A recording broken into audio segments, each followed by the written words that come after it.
My baby monitor captured my abusive ex entering my house at 3 a.m. The notification lit up my phone at 3:17 a.m. on a Wednesday morning. Motion detected in Mia's room. I grabbed my phone off the nightstand, expecting to see my 2-year-old daughter sitting up in her crib, maybe fussing with her blanket. Instead, I saw a man's silhouette standing perfectly still next to her crib, just watching her sleep. My ex-husband. The one who wasn't supposed to know where we lived. The one I had a restraining order against. The one who'd put me in the hospital twice before I finally left him 8 months ago. My hands started shaking so badly I almost dropped the phone. I watched the live feed as he reached down and gently touched Mia's hair. She didn't wake up. He stood there for another 45 seconds, then turned and walked out of frame. I heard nothing from downstairs. No doors opening, no footsteps. Just silence in my house where a man who'd once broken my ribs was currently moving around in the dark. I'd been living in this rental house in Gresham, Oregon for 6 months, ever since I'd saved enough money from my job as a medical transcriptionist to afford first and last month's rent. My best friend Olivia had helped me move in the middle of the night while my ex was at work. We'd been so careful. I'd changed my phone number. I'd closed all my social media accounts. I'd stopped going to the grocery store we used to shop at together. I'd even traded in my car for a different one so he couldn't spot it in a parking lot. The restraining order had been granted 3 months ago after the second hospitalization, the one where he'd grabbed me by the throat during an argument about me wanting to visit my sister, lifted me off the ground and slammed me into the kitchen counter so hard that I'd fractured 2 vertebrae. The judge had been clear. No contact whatsoever. Stay at least 500 feet away. Violation would result in immediate arrest. But here he was, in my house, at 3 a.m. standing over our sleeping daughter. I pulled up the baby monitor app's recording history with trembling fingers. The motion alerts went back further than tonight. I scrolled through the timeline. There was another alert at 2:43 a.m. yesterday, another at 3:11 a.m. the day before that. I clicked on the earliest one I could find, 6 days ago, at 2:56 a.m. The footage showed the same thing. A man's figure entering Mia's room, standing by her crib, watching her for a minute or two, then leaving. Same build, same height, same way of standing with his shoulders slightly hunched forward. It was definitely him. My ex-husband Derek Cunningham had been breaking into my house almost every night for nearly a week, and I'd had no idea. I forced myself to breathe slowly and think. Mia was still sleeping peacefully in her crib. I could see her on the monitor, completely undisturbed. Derek was no longer in her room. Where was he now? I opened the app for the other camera I'd installed in the living room 2 months ago, after a friend suggested it for extra security. The living room feed showed nothing but darkness and the faint glow of the streetlight through the curtains. I switched back to the baby monitor. Still just Mia sleeping. I waited, watching both feeds, trying to figure out if he was still in the house or if he'd already left. Then I heard it, a soft click from downstairs, the sound of the back door closing. I jumped out of bed and ran to the window, pulling back the curtain just enough to see the backyard. A figure was moving across the grass toward the fence line. He climbed over easily, the same way he must have been getting in, and disappeared into the darkness of the alley behind my house. I sat on the floor with my back against the wall, phone clutched to my chest, trying not to hyperventilate. He knew where I lived. He'd known for at least a week, probably longer. He'd been coming into my house while we slept. He'd been watching our daughter, and I'd been completely unaware until tonight when I happened to wake up and check my phone at exactly the right moment. The restraining order meant nothing. The new address meant nothing. All my careful planning and hiding had been worthless because somehow, some way, Derek had found us. I needed to call the police. That was the obvious next step. But my hands wouldn't stop shaking enough to dial. And part of me, the part that had learned to fear Derek's retaliation over 3 years of marriage, was terrified of what he'd do when the police showed up at his door. Would he deny it? Would he have an alibi? Would he hurt someone on his way to hurt me? I'd called the police on Derek twice before during our marriage. The first time, after he'd shoved me into a glass coffee table and I'd needed 12 stitches in my arm, the responding officers had listened to both of our stories and concluded it was a domestic dispute that they couldn't do much about since I wasn't sure I wanted to press charges. Derek had been charming with them, apologetic, claiming I'd tripped and he'd tried to catch me. They'd believed him. The second time, after the choking incident that led to my fractured vertebrae, I'd been more insistent. The officers had taken photos of the bruises on my neck and the hospital had documented my injuries. That's what finally got me the restraining order. But even then, Derek had hired an expensive lawyer who'd argued that the injuries could have come from a fall, that I was an unreliable witness due to the pain medication I was on, that there was no concrete proof he'd been the one to hurt me. The judge had granted the restraining order anyway, but Derek had walked out of that courtroom without any criminal charges, just a piece of paper telling him to stay away from me. A piece of paper he was currently violating every single night.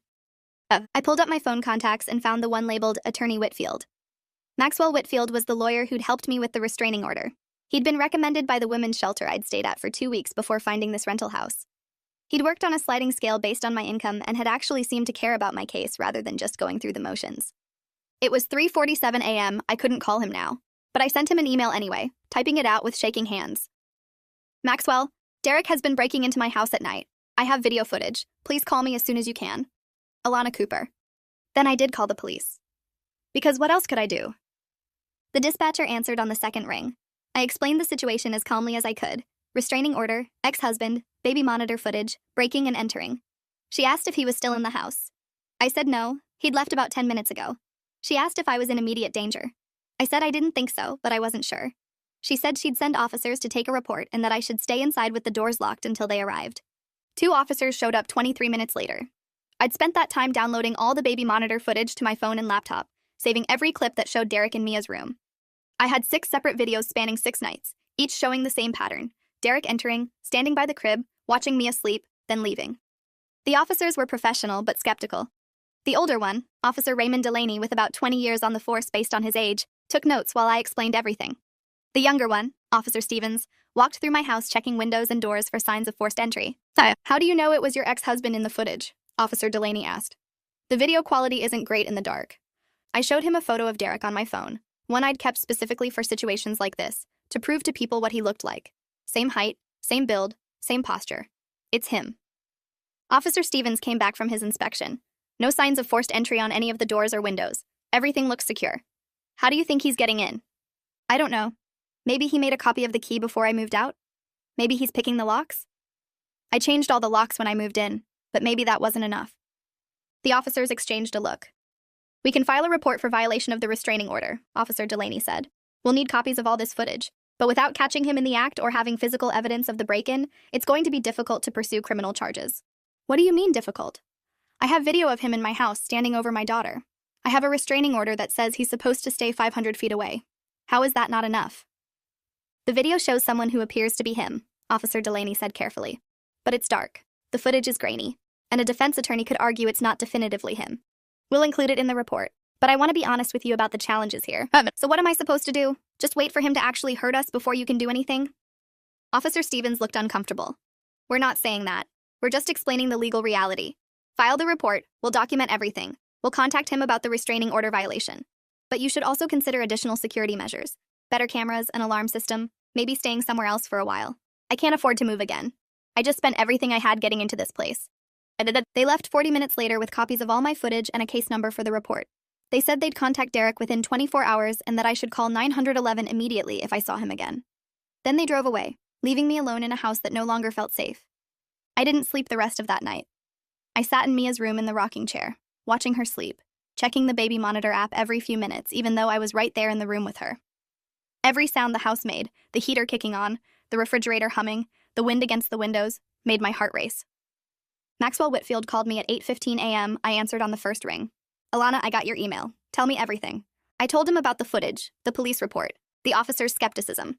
He listened without interrupting, then was quiet for a long moment. This is serious, he finally said. Not just the restraining order violation, but the breaking and entering, the stalking behavior. The fact that he's been doing this repeatedly shows a pattern that a court will take seriously. Did the police indicate they'd arrest him? They said they'd contact him about the violation, but they made it sound like the footage wasn't enough to press charges. It should be. It won't be easy, but it should be. I'm going to contact the district attorney's office myself. I know someone in the domestic violence unit who might be able to help push this forward. In the meantime, you need to document everything. Every suspicious incident, every time you think you see his car, every weird feeling you have. Write it down with dates and times. I'm scared, Maxwell. What if he knows the police talk to him and he gets angry? That's a legitimate concern. Have you considered a domestic violence shelter, even temporarily? I can't. I have work, and Mia has daycare. I can't just uproot everything again, and then we need to move fast on getting you better protection. I'll make some calls today. Keep your phone on you at all times and don't hesitate to call 911 if anything feels off. After we hung up, I got Mia ready for daycare like it was any other day. I made her breakfast, changed her diaper, packed her lunch. She babbled happily, completely unaware that her father had been watching her sleep the night before, that her mother was terrified, that everything was falling apart again. I dropped her off at Little Sprouts Daycare at 9:30 a.m. and drove to work at the medical transcription office where I'd been employed for 3 years. My supervisor, Jennifer Alvarez, noticed immediately that something was wrong. You look terrible, she said when I sat down at my desk. Are you sick? I told her an abbreviated version. Ex-husband, restraining order, break-ins. She was sympathetic but practical. Do you need to take some time off? We can work something out. I can't afford to miss work. I need every hour I can get. She nodded, understanding. But if you need to leave early or anything, just let me know. I spent the day transcribing medical reports while simultaneously researching home security systems on my phone. The good ones cost anywhere from $200 to $800, money I didn't have. My bank account currently held $347. Rent was due in 2 weeks at $1,250. Daycare was $600 a month. I was already living paycheck to paycheck with no room for unexpected security expenses. At 2:37 p.m., I got a call from an unknown number. I almost didn't answer, but something made me pick up. Mrs. Cunningham? This is Detective Lisa Montgomery with the Gresham Police Department Domestic Violence Unit. I'm calling about the report you filed last night. It's Miss Cooper now. I went back to my maiden name. My apologies. Miss Cooper. I wanted to let you know that we attempted to contact Derek Cunningham this afternoon regarding the restraining order violation. He wasn't home, but we left a notice on his door and contacted him by phone. He denied being at your residence at any time and stated that the person in your video footage is not him. But it is him. I know what my ex-husband looks like. I believe you. And we're taking this seriously. However, the video quality does make it difficult to make a positive identification. What I'd like to do is set up surveillance near your property to see if we can catch him in the act. Would you be willing to cooperate with that? Yes. Absolutely. Good. We'll have plainclothes officers monitoring your street for the next several nights between midnight and 4 a.m. If he shows up, we'll have him. What if he doesn't show up now that he knows I reported him? That's possible. But in my experience, people who violate restraining orders don't stop just because they get caught once. The behavior typically escalates. We want to catch him before that happens. That night, I installed 2 additional cameras I'd bought on my credit card during lunch break. One pointed at the back door, one at the front. I checked every window lock 3 times. I pushed a chair against the doorknob of my bedroom door. I kept my phone on the nightstand with 911 pre-dialed, finger hovering over the call button. Mia slept peacefully in her crib, unaware of the danger. I watched the baby monitor app until my eyes burned from staring at the screen. The police had said they'd be watching. But what if they missed him? What if he came earlier or later than usual? What if he'd figured out there were cameras now and decided to do something worse? At 3:02 a.m., I saw movement on the back door camera. A figure approached from the alley, climbed over the fence, and walked up to my back door. I watched as he tried the handle. Locked. He pulled something out of his pocket. I couldn't see what, and worked at the lock for maybe 30 seconds. The door opened. I grabbed my phone and called 911 while simultaneously watching him enter my house on the camera feed. He moved through the kitchen, into the hallway, toward the stairs. Someone's breaking into my house right now, I whispered to the dispatcher. I have a restraining order against my ex-husband and he's inside my house. Where are you? Upstairs in my bedroom with my daughter. The police were supposed to be watching my house. Where are they? Stay on the line. Officers are being dispatched to your location. I watched Derek climb the stairs on my hallway camera. He moved confidently, like he knew exactly where he was going. He walked past my bedroom door. I held my breath, willing him to keep walking, and went into Mia's room. He's in my daughter's room, I told the dispatcher. Please hurry. Officers are 2 minutes away. I couldn't just sit there. I opened my bedroom door as quietly as possible and crept down the hallway.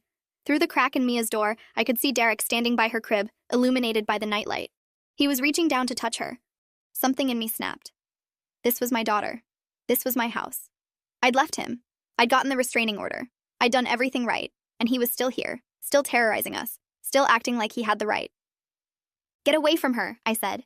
He turned around, and in the dim light I saw his face clearly for the first time in 8 months. He smiled. Alana, I was wondering when you'd notice. The police are on their way. You need to leave. No, I don't think I will. He turned back to Mia. She's getting so big. I've missed so much. You put me in the hospital. Twice. You almost killed me. You're so dramatic. I never meant to hurt you. You just made me so angry sometimes. Get out of my house. It's my daughter, too. I have a right to see her. Not according to the restraining order, you don't. That's just a piece of paper, Alana. It doesn't mean anything.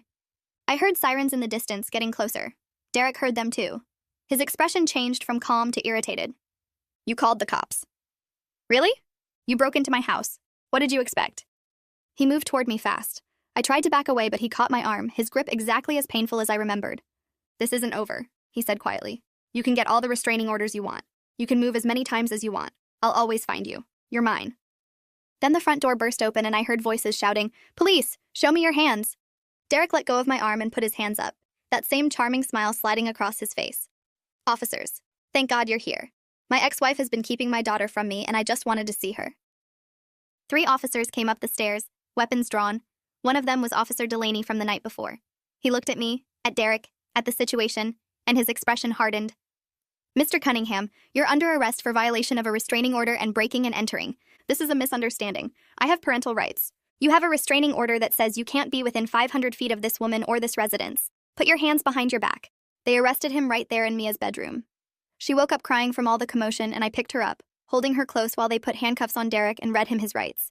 He kept talking, kept trying to explain, kept acting like he was the victim in all this. "I'll be out by tomorrow," he said as they led him down the stairs.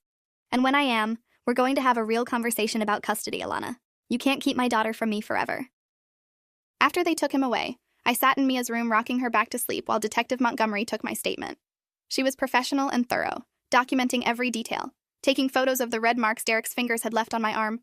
"This should be enough to hold him," she said, "breaking and entering with video evidence, violating a restraining order, and now assault given the marks on your arm. The DA's office will want to pursue charges. What if he makes bail? He might. But we'll request high bail given the restraining order violation and the pattern of behavior. And we can request that the restraining order be modified to include GPS monitoring if he's released." "How did he get in?" "I changed all the locks." She showed me photos on her phone of my back door lock. "See this? The lock has been picked, multiple times based on the scratches. He's been doing this for a while. Can he just keep doing that?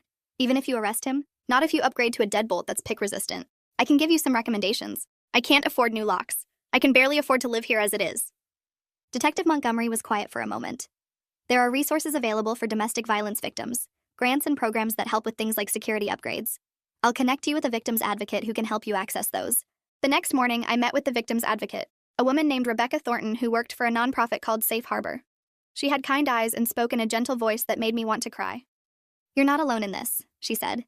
"We help women in your situation navigate the legal system, access resources, and stay safe. Let's talk about what you need." She helped me apply for an emergency grant that would cover a new security system and pick-resistant locks. She connected me with a pro bono lawyer who specialized in domestic violence cases to help strengthen my custody case. She gave me information about support groups and counseling services. For the first time in months, I felt like maybe I wasn't drowning. Derek was arraigned the next day. Maxwell Whitfield kept me updated via text. The DA's office charged him with burglary in the 1st degree, violation of a restraining order, and assault in the 4th degree. The judge set bail at $50,000. Derek's family posted it within hours and he was released pending trial. But this time, the judge modified the restraining order to include GPS ankle monitoring. Derek would have to wear an ankle bracelet that would alert police if he came within 500 feet of me, my house, or Mia's daycare. "It's not perfect," Maxwell told me over the phone, "but it's better than nothing. If he violates again, he goes straight to jail with no bail." The trial was set for 3 months out. In the meantime, I had to live my life knowing Derek was out there, wearing a bracelet that was supposed to keep him away from us, but that felt like a flimsy protection at best. The new security system was installed 2 weeks later. Cameras on every door, sensors on every window, a loud alarm that would alert both me and the police if anyone tried to break in. The locks were upgraded to military-grade deadbolts that the locksmith promised couldn't be picked with standard tools. I also enrolled Mia in a different daycare across town under my maiden name only. I changed my work schedule to different hours. I varied my route home every day. I became hypervigilant in a way that was exhausting but necessary. For 6 weeks, nothing happened. No violations of the restraining order, no suspicious activity.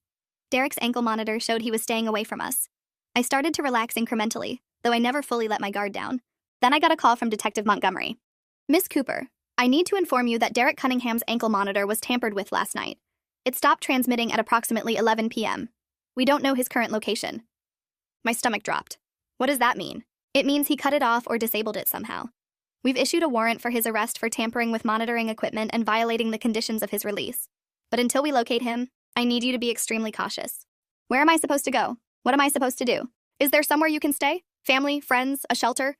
I called Olivia. She answered immediately and didn't hesitate. "Pack a bag for you and Mia. You're staying with me until they catch him." I threw clothes and essentials into a suitcase while checking the security cameras obsessively. Every car that drove past my house looked suspicious. Every shadow looked like Derek. Olivia lived in an apartment complex with gated entry and security cameras. She'd already set up the guest room by the time I arrived with Mia. "We're going to figure this out," she said, hugging me tight while Mia played with Olivia's cat. I stayed there for 3 days. Work gave me permission to work remotely. Mia seemed to think we were on a fun vacation at Auntie Olivia's house. I barely slept, checking my phone constantly for updates. On the 3rd day, Detective Montgomery called. "We found him. He's in custody." "Where was he?" "He was arrested during a traffic stop about 40 miles outside Portland. Had the ankle monitor in the trunk of his car. He's being held without bail now pending trial." The relief was so intense I started crying. The trial happened 5 weeks later. I had to testify about everything. The abuse during our marriage, the hospitalizations, the restraining order, the break-ins, the night he was arrested in Mia's room. The defense attorney tried to paint me as vindictive, as someone keeping a father from his child, but the video evidence was too strong. The jury convicted Derek on all counts. The judge sentenced him to 6 years in prison with the possibility of parole after 4. and a permanent restraining order that would remain in effect even after his release. As they led him away, Derek looked at me one last time. The charming smile was gone. In its place was pure hatred. But he was in handcuffs, and I was free. 6 months later, I'm still living with Olivia. We've found a rhythm. She works evenings, I work days. We split childcare and expenses. Mia calls her auntie and has started calling Olivia's apartment home. I'm saving money to move into my own place eventually, but I'm not rushing it. For the first time in years, I feel safe. The nightmares have decreased.